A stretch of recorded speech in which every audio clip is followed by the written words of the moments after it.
It gives me immense pleasure to welcome Mr. Pawan Adhikari, who is the Regional Director Asia for ACT in India. Mr. Pawan is based in New Delhi and he has over 2 decades of experience in the learning and assessment space. His previous roles include those at Pearson Education India and Prometric. So we're very happy to have Pawan joining us for the webinar today. Alongside Pawan, we have Dhaval Mehta, who is the CEO and founder of TNI Career Counselling. Dhaval is an expert career coach. He has over 17 years of experience in this learning and assessment space, and he leads a team of over 50 experts and associates and mentors students across India to help them get into colleges in India and abroad. He is a University of Michigan Ann Arbor alum, as well as a Columbia University alum.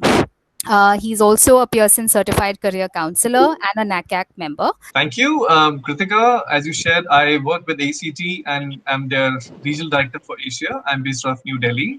And ACT test, we'll just delve right into it, is a curriculum and standard-based test. This means that what the students need to study for acing this test is nothing outside their curriculum, but what they study in their school and classes. So they have to be very particular. They have to be very focused in all the things that they're learning in their school, in their classes. Also, this is a standards-based test, which means that there is a standard which has been applied for them to take the test. A brief overview of what the test looks like from a student's point of view. There are 4 sections: English, Maths, Reading, and Science. It measures a student's ability to perform in university level studies in these subjects. So why do you want to take a test? It's not as if I don't have anything to do, so let me go and take an SAT or ACT. The reason students take the test is because the universities or colleges want them to.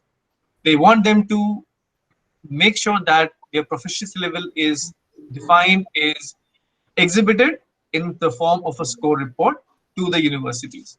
And this is how they measure a student's ability to perform once they get selected in their colleges. This test is accepted by all colleges in US offering 4-year undergrad program and more universities outside, which we'll delve later. The maximum score is 36. There is no negative marking. And we have one section, which is a writing section and is optional for students to take. But just to share with you, more than 80% students who take the ACT test also take the writing section. And the reason is that barring 14 to 16 universities out of the 3,700 or 4,700 universities that US has, barring this 14, 16, which are Caltech, Brown, Purdue, Stanford, MIT, all other except ACT with writing in lieu of SAT plus SAT2 subject test. That's why more than 80% students choose to take the writing test of this test. As I said, besides US, more than 225 universities worldwide also accept the ACT test. Now, students, we don't have a list which is published because it keeps on evolving. You get newer universities added almost every other day. But I can tell you that more than 70 countries is the spread of these 225 universities. So it's better when you are researching for university in a particular country, go to their admission page and see whether they accept an ACT or an SAT.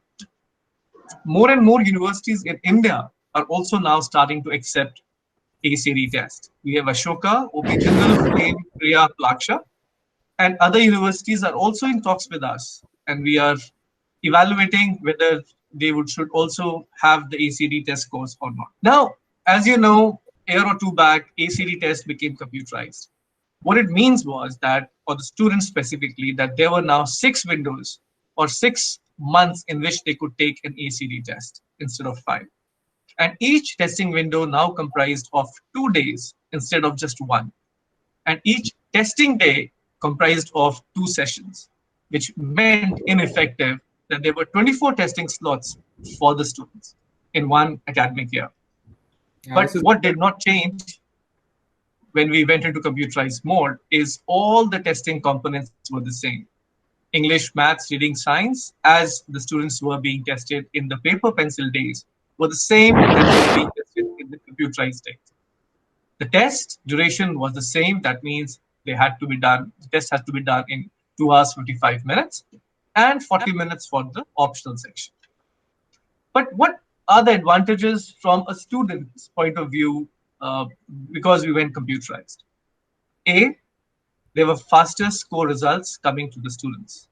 In the paper pencil days, the score report used to come to a student between 2 to 4 weeks. And it's really surprising in today's world, someone has to wait for 4 weeks for the results to come. But in computerized ACT, the result comes in just 2 days. It also helped a student to understand the need to take a retest. So if in 2 days my score results come, I can quickly see if my scores are not the way I wanted them to be. Something may have gone wrong, um, exam pressure, anxiety, whatever the reason be, you can quickly take another attempt because there are 24 testing slots and get a better score. Also, for students like me who do not have a good handwriting, the writing section in the computerized world is now done by computer keyboard. Coming September 2020, there are more changes coming to ACT. One is that the ACT test will be super scored. I know you may have heard of super scoring, but if not, I'll just share with you that if someone takes a test more than once, then a score report is prepared by ACT in which we take the best scores of each section of whatever attempts we have done and make a super score. We have done a thorough research and found out that comparability of someone's performance in college is more dependent on the super score than on the average score or the best attempt that they have done.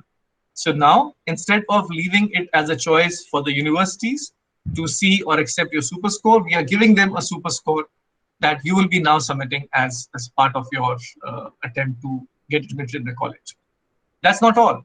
What happens if in one of those 4 sections you do not score well? We are coming out with something called as a single section retesting. You don't have to take the whole test again.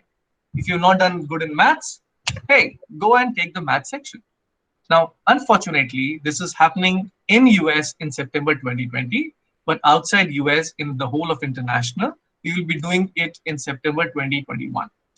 Let's look at some test taking strategies, which I think you should be knowing about. First, that this is a time test. That means you have to finish your questions or put off your questions in a certain amount of time, which means you have to pace yourself. You have to understand how many minutes you have for how many questions. There are 4 sections. So if you read the directions carefully, each section, you'll understand that the English reading and science section asks you for the best answer, whereas the maths test asks you for a correct answer. Now, many of you would wonder what is the difference, and it's very apparent.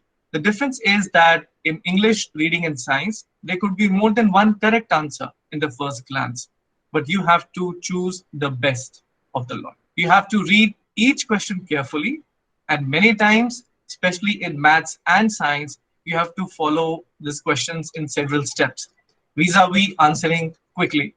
Because if you answer something quickly, you may not be going through all the steps that are required to get to the right answer. Please answer the easy questions first. All questions carry equal marks. And since we don't have a negative marking, answer every question. Do not leave anything blank. So the first section, the English section, has got 75 questions to be done in 45 minutes. These are 5 essays or passages, each with a multiple choice question.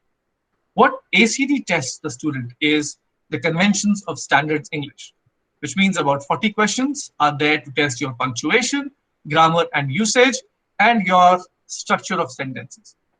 Then there are about 25 to 26 questions, which test you on development of topics, organization, unity and cohesion, which you have to identify. And there are about 8 to 15 questions, which test you on your word choice, style, and tone. So what are the tips? You get 1 minute 30 seconds on each passage. That means, well, you can spend 2 minutes or 3 minutes also. But if you do that, then your time on answering each question will reduce. So if you spend 1.5 minutes on an average on these 5 passages that are going to come, you are remain with 30 seconds to answer each question. Please be aware of the writing style in each passage, which means you understand the context. You examine obviously the underlined portion of the passage, because that is what the question is all about, and you have to replace it with what is are the options. But please do not take the non-underlined portion easily. That could change the whole context of the passage. So read that also. After you determine the best answer, plug it back into the sentence, reread the sentence using a select answer, and then think if that's the right answer or not. Second section, which is the math section, has 60 questions to be answered in 60 minutes. So I don't have to tell you, but on an average, you get 1 minute per question.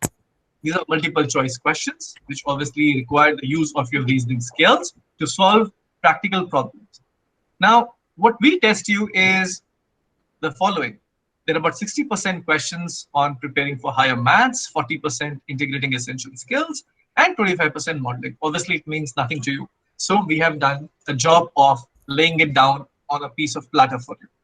So what we test you is there are 35 questions, and they are tested in the following subtopics: number and quantity, algebra, functions, geometry, stats, and probability. On an average, about 7 questions each. Now, this is 11th grade level. There are about 25 questions which comes on rates and percentages, proportional relationship, area, surface area, volume, average, and median. This is about grade 8 level. So that kind of questions are also there.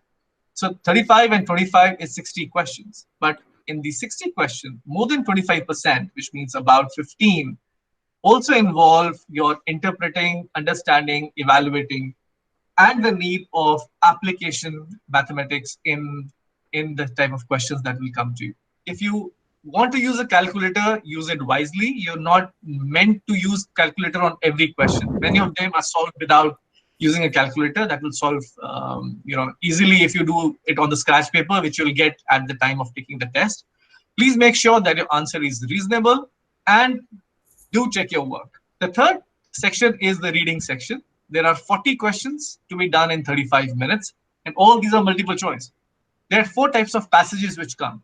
So you can choose the passage, you know that these are the questions will come from these passages, which you are more comfortable in. You should know this and then attempt that. So first is fiction and literary narrative. Second is social sciences. Third is humanities, and fourth is natural sciences. These are the 4 types of passages out of which this 40 questions will come.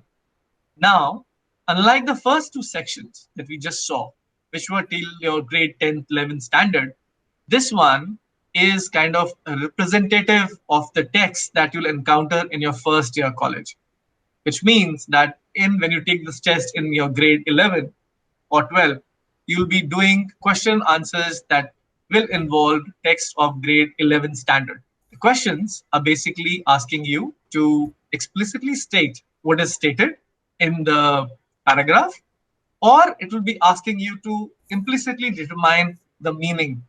So that means that the answers will not be straightforward. These 35 minutes are going to be crucial for you to understand or make your scores go higher.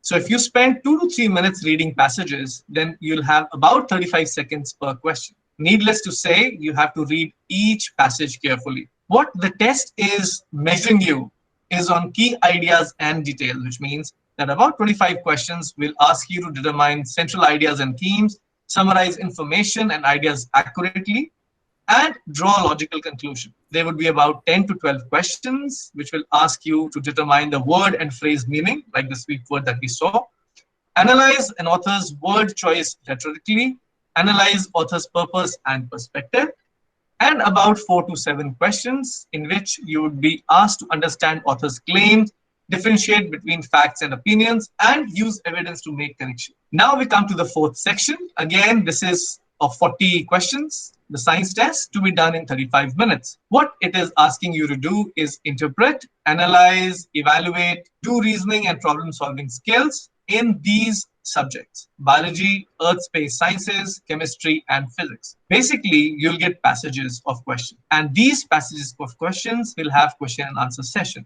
So there will be about 12 to 16 questions on data representation, in which you have to synthesize information and present the answers. There would be about 18 to 22 questions on research summaries, and there'll be design of experiments and experimental results there, and 6 to 8 questions where you'll be analyzing, comparing alternative viewpoints and hypotheses. If you spend 2 minutes reading passages, you'll have 30 seconds per question. Please read the passages carefully and all the scientific material that is provided. Entire text, examine graphs, tables, figures, make notes in your scratch paper that is given to you, and then answer the questions. Simply put, you'll have everything on science based there. The knowledge is about your 10th level, but the data representation and synthesizing information and answering question is something which you should be really excelling at to get good scores in this section. The last, as I said, the writing section is optional. You'll get 40 minutes and one writing prompt. What we want you is to put your ideas and analysis and then develop that idea with support and logic. We want to see your organizational skills and the language that we use. So that is what will be measured, and that's how you'll be given a score out of 12. So I would suggest you to register yourself as a student on ACT to get a lot of information, get a lot of material that is already there. So you can download a free study guide, which tells you how to prepare for the ACT test, what kind of questions you will be expecting. You can also register yourself for a ACD question for a day, which is that you'll get a weekly email with new questions, and you can also check out past questions which ACD shares. All you can do that only when you register yourself on the ACD website. You can also buy this ACD official guide from Amazon or leading bookstores, which has 5 full-length practice tests. These are actual ACD tests which have come, but we don't use those tests anymore. But that gives you a fair idea of what kind of questions are coming to help you prepare for this important test of your life. Then there's something called ACD Academy. You may have heard of Khan Academy. This is something similar. Again, it's free of cost for you to use. You take a test in this ACD Academy, and for all your 4-section math, science, English, and reading, you can work your way through it, knowing how you're doing in each section, leading up to a higher score for you in the ACD test. There also, since it's a computerized test and all the concept learning can be offline or using paper pencil, but you should also practice computer-based tests. And these are some computer-based practice tests which are on acd.org. They are both timed and untimed, and I would highly recommend you to go through these practice tests so that you're familiar with the tools that are available in the ACD test, which you may use for your advantage, as well as you can see if you are comfortable seeing the questions on the screen, practicing on the paper, and then answering the question on a radio click on the screen as well. We also have something called PreACT on the lines of PSAT, which is done generally in grade 10 of the test of your school cycle. And once you've done this test, it helps you predict the performance on that, what you'll get in the ACD test, and you can then work accordingly upwards to improve your performance therein. These are the 2020, 2021 test dates. A lot of students ask me the differences between the two tests, which is better, which is not better, etc. So let's look at similarities first. So these are two tests which is accepted by all colleges in US and multiple colleges outside US. They both have one writing section. They are multiple choice questions, and both of them don't have any negative marking. So if you do not know the answer, please use a guess, flip a coin or whatever, but do not leave any question unattended. Now, the important differences are that ACT is a computer-based test, which means that instead of bubbling the sheet that you would do in an SAT, in a paper pencil test, you would just do the radio click. Now, we have done a bit of kind of research and found out that when you bubble that round small thing, it seems, hey, it's just a very small amount of time is used, but believe you me, if you take about 2 to 3 seconds, because you want to make sure that you don't leave anything or go outside the round bubble, to make sure that the OMR reader reads it properly. In computer-based tech, you just click it. So you save about 2 to 3 seconds per question. And if you save 2 to 3 seconds per question, and there are 150 questions, you can imagine you save about 7 to 10 minutes. So which is a huge amount of time. We have a science section in ACT. SAT has English and maths. There are no ACD subject tests. There are SAT2 subject tests, which are there. ACT has 215 questions to be done in 3 hours. And SAT has 134 questions. Now, if ACT has more number of questions, why would someone want to take it?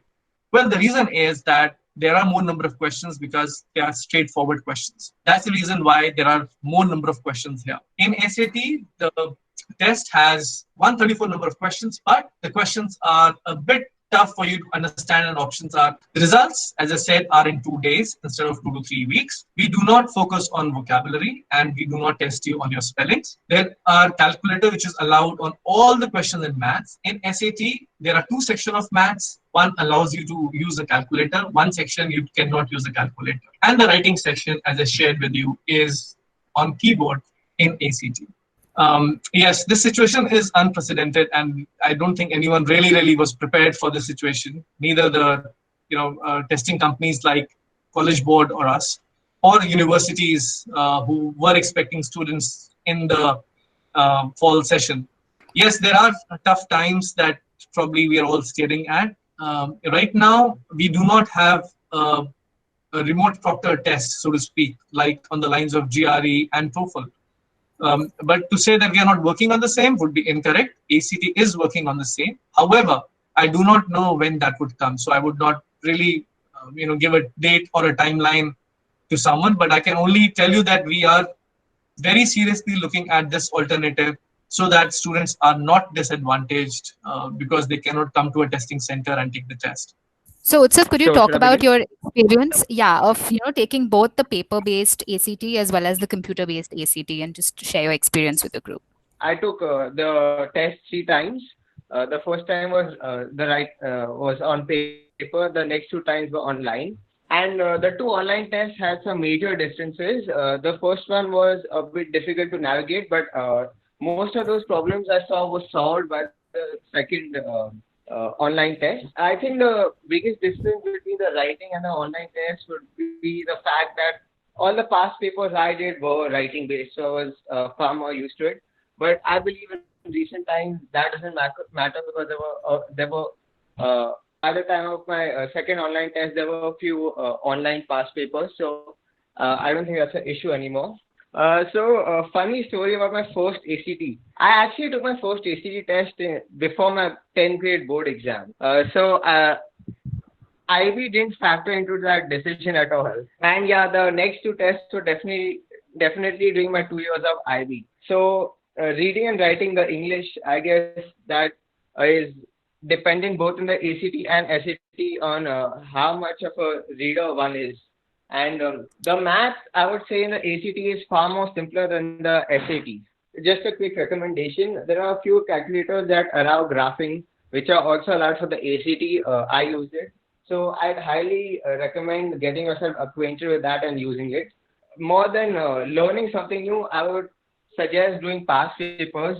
IB curriculum in the first couple of terms is fairly light, and then it really picks up. So it's best to get it done as soon as possible. The test preparation process by itself is also a journey which, the sooner you start, the better it is. Some of your experience on the help that you got. So where were you looking for help, and how did that help? How did it really boost your score? So earlier, I believe you were doing a few practice questions. There were a range of answers sometimes, but there was no clarity on why this was the correct question and stuff like that. I guess one could do a practice question on yourself by yourself and then check the answers. But it's important to know why you went wrong, and that's where external help helped me, because there were teachers explaining where I went wrong as compared to just telling me that I was wrong. A teacher can definitely help you. If you start early on this process, maybe in the 10th grade, it helps the student understand what is required, to cover for the ACT. So one is that you have to accommodate to the test structure. You have to accommodate to as largely what Pawan went through, the sections, English, mathematics, reading, science. So taking a diagnostic test across helps you a lot. Understand what makes sense. Many of them say that if I'm not a science student, can I still take the ACT? Any student who's not a science student would obviously ask this question. So in 2017, that was the first year when ACT test overshot SAT test numbers in US. ACT's numbers were higher than SAT number. We were about 64% people were taking the ACT test and about 42% people taking the SAT. Why it doesn't add 200? Because there are many who take both the test.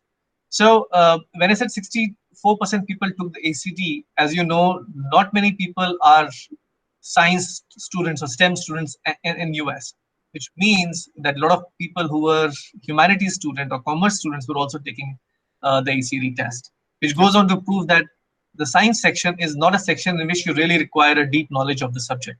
You Yes. require certain knowledge and basically know basic stuff. 9th, 10th level science is something that we would want a person to have a basic understanding. So you don't really need to have a science background, science knowledge. Just a flair of science would help you in getting good scores in this section. Now, one of the reasons we see why students need help, one is they need to create a test prep plan. They need to review their basic English, math, and science topics. They need someone to help them track their progress, and learn most of the strategies to solve problems within a period of time, and strengthen their weak spots. And what we have seen is that students who actually do get help, they tend to improve their scores by 3 to 5 points fairly easily. When is the best time to take the ACT? I think there's a couple of questions you need to also, ask yourself. If you're really looking at sort of a perfect timeline, is what level are you at, whether it's math or English, and what does your calendar look like? Where are you right now? How much effort do you have to put in right now versus later? Where are you? Are you in the 10th grade, 11th, 12th? And the sooner you start, so we've seen students start even by the time they get into the 10th. So maybe their 9th, as they finish their 9th, we've seen many of them take it or start studying for it then. So I think this is just a small little chart that we've put. So if you're looking at preparing yourself a little early on, depending on the country that you're looking at, this sort of gives you an idea that how soon you should start, and you really need to focus on different areas early on.